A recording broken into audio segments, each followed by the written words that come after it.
Hey guys, it's Mickey, also known as Misfit Mick. This is not the vision that I had for my first YouTube video, but it is something that I've wanted to post because I have gained a couple of subscribers since posting my YouTube shorts, and those have all been surrounded by disordered eating, binge eating, under eating, and I do have a history with that. So this is something where I've always been an active kid. In my childhood, I never worried about calories, counting calories, anything like that. It was free game. I ate whatever I wanted, and I never had any issues with body dysmorphia. This all changed going into 9th grade, and it changed very heavily and very quickly. And for a young person, and I feel like this is when most of these eating disorders stem, it was very confusing to navigate. Starting off kind of my early relationship with food, it's not like I didn't have access to it. I think a lot of people think when I tell them that I have a binge eating disorder, there was some sort of scarcity of food in the home. That was not the case. I always had access to food. There was a couple of messages that were displayed with food. My mom was an almond mom, so we didn't get anything that was fun necessarily, right? Like Takis were banned, Rice Krispies were banned. I never had any fun cereal. It was all pretty healthy. I learned about red number 40 and yellow number 5 and all of these no sugar sugars at a very young age, and this was just always something I was super aware of. I was that kid who brought the smelly lunch and the healthy lunch to school. I got the name Organic Butthole because most of my food was organic. And I'm very, very thankful for that because, like I said, you know, I look back and it's like my mom really wanted to do the best that she could. And I do think it has an impact just in the sense of when I was away from the almond mom foods and when I got access to the food that I wanted, as a kid, you kind of go haywire. I started to sneak a lot of food. And when I got my hands on the food, it's like I couldn't stop eating the food.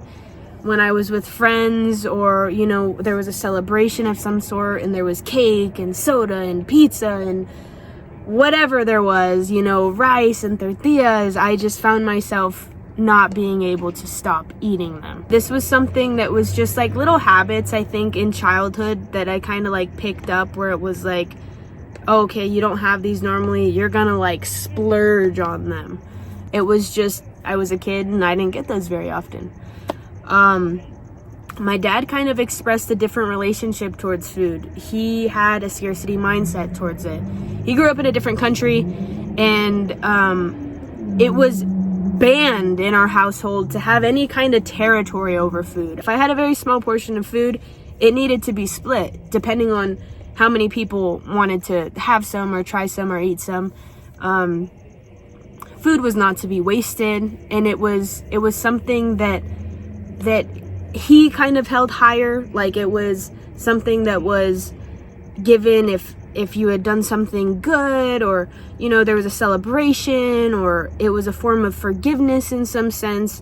That was kind of the relationship with food that he had. It was held up a little bit higher than I think it normally would be. And I kind of picked up on that as well. I would say a moment that was very pivotal with the whole binge eating disorder and disordered eating was the summer of 8th grade going into 9th grade. And I say this because this is where my body started to change. And I had gotten super depressed. And so physically and mentally, I started to change, right? I slept a lot that summer. I had lost connection with all of my childhood friends. I had pretty much just slept and ate and watched TV. This is kind of also where I developed the habit of eating in my room. I stopped eating in front of people during this time, and it just kind of continued on until I left home. This is definitely where I started to cope with food emotionally, because at this point, every time I was eating, it was never really because I was hungry. I never really let myself get hungry at that point. It was always because I was lonely, I was bored, I was sad. It was always just very emotionally driven. I started to see changes and notice changes when I had went to go see a family member I hadn't seen in a little while. And the first thing that she had said to me was, "Oh my God, you've gained 10 pounds." And to have this said to like a 13 or 14-year-old, that kind of changed everything in my life. It was because I didn't notice any changes in my body. I didn't see anything different with myself. And when she had expressed that I had gained weight, it was very negative and very like, oh my God, like, so yes, it was in a short time span. It was probably about a month, maybe a month and a half, and I had gained 10 pounds. That's quite a bit, and most of it was fat, probably. I would say it was a good amount of weight that I had gained. Like, I had gotten a little bit heavy, but I was a skinny kid, so I probably honestly like looked normal. I was going through puberty, that type of shit. Anyway, the conversation after that was, hey, next time I see you, I want you to lose 10 pounds, and you can do that by exercising. So this person in my life was very important to me, and I made that promise to her, and I was like, give me 1 month. Next time you see me, I'm going to be 10 pounds down. This was like me, 13, 14. I honestly should not even be worried about this right now. I should be hanging out with my friends. So a month goes by, and the first thing she says to me now was, I think you gained another 10 pounds, 15 maybe. And that just, my heart sank, because it wasn't about that month where I was working out, you know, and wanting to prove my worth through my body, already planting that seed at such a young age. It wasn't about the food. I continued to eat. My patterns didn't change. But it was because that's where I started like reinforcing, okay, you don't feel good emotionally, you don't feel regulated emotionally, like food can do that for you. My body started to feel that. My nervous system started to feel that calm after I would eat, and I would just be sedated, and then I'd go take a nap, and then it'd be on repeat.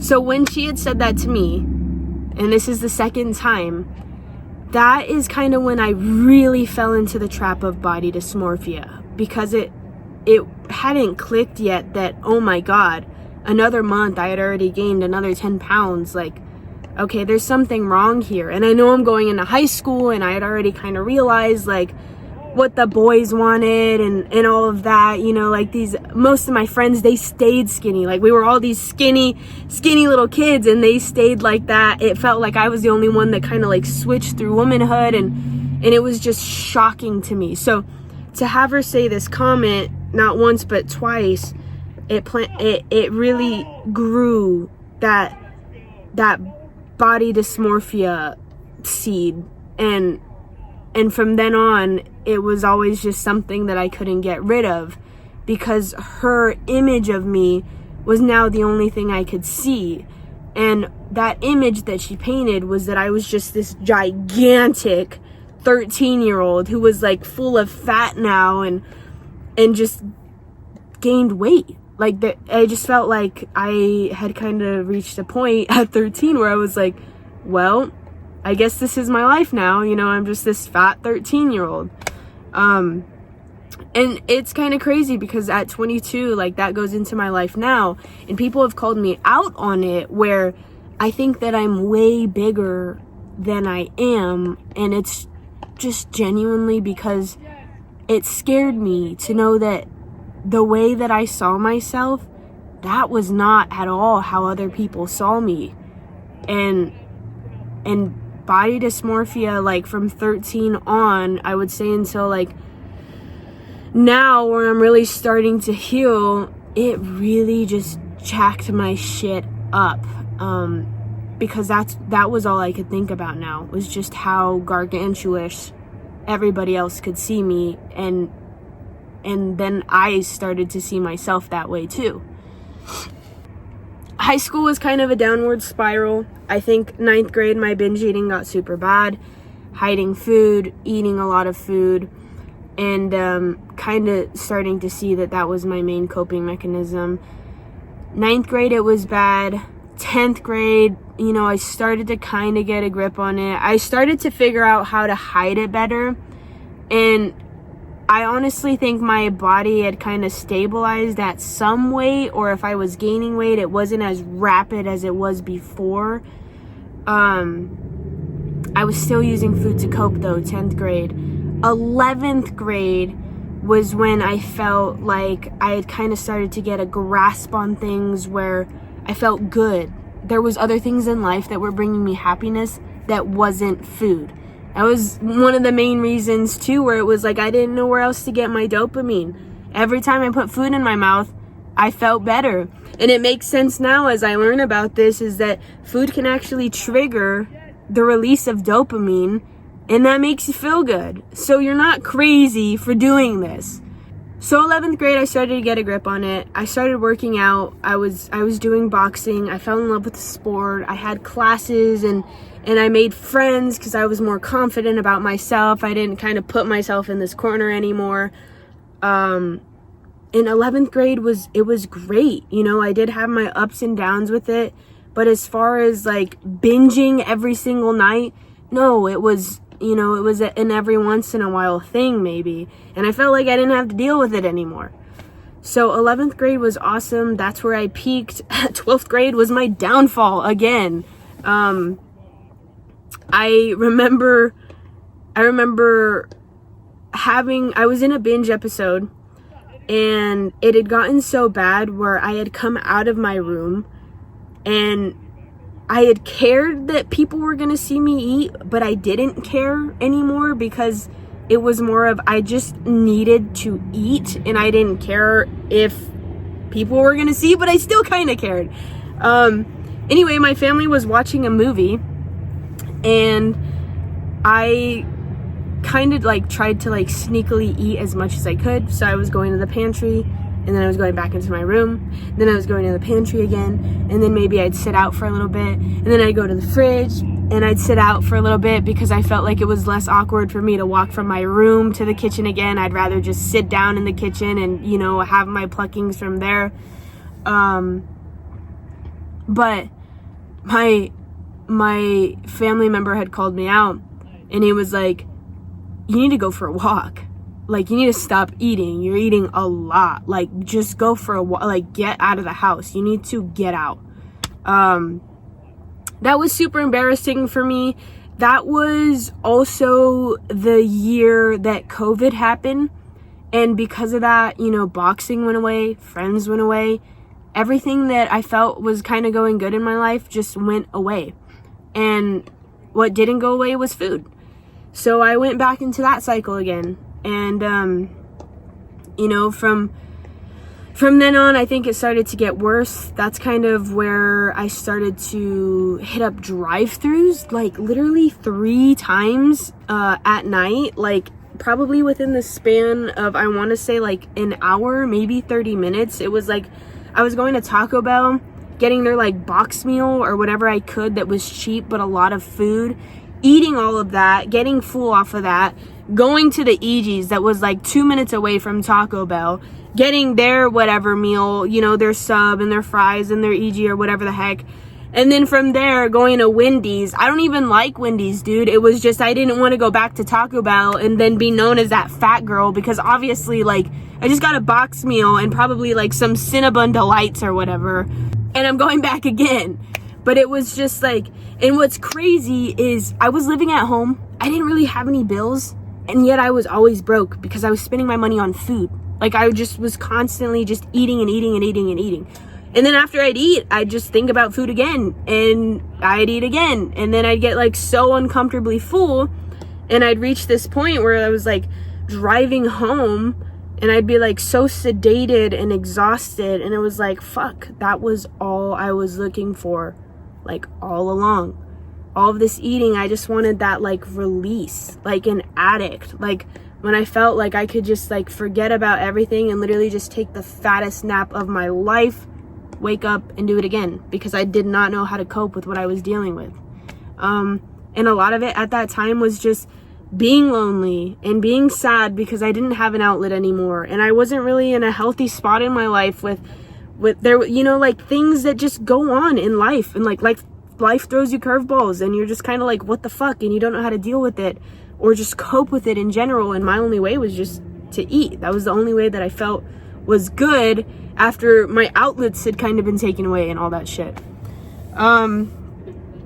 So that was kind of my lowest moment. I think high school it showed me a lot. It showed me a lot of like how bad the binge eating disorder could be. I was known as like the garbage disposal because I ate so much, and it's just like, I guess I look back and it's like, wow, I was really struggling. Like, I was just a kid that was like really fucking struggling, and all I knew how to do was eat.